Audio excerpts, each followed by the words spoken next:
কালারটা দেখেন আর কিভাবে আমি চেঞ্জ করব, এবার দেখতে থাকেন।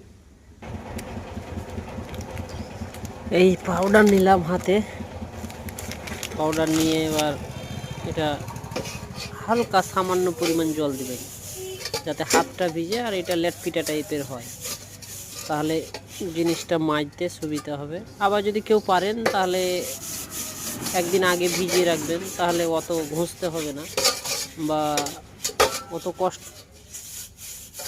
আমরা সঙ্গে সঙ্গে করি বলে আমাদের হাতে ব্যথা হয়, অনেক হাতে লাগে, অনেক ঘষতে হয়। যদি জিনিসটা 1 ঘন্টা কি 2 ঘন্টা ভিজিয়ে রাখেন বা যদি সারা রাত ভিজিয়ে রাখেন তো বেশি টাইম লাগবে না, অল্প টাইমের মধ্যেই হয়ে যাবে। হ্যাঁ, খুব তাড়াতাড়ি হয়ে যাবে। এই যে আস্তে আস্তে পুরো কালারটা চেঞ্জ হয়ে গেল।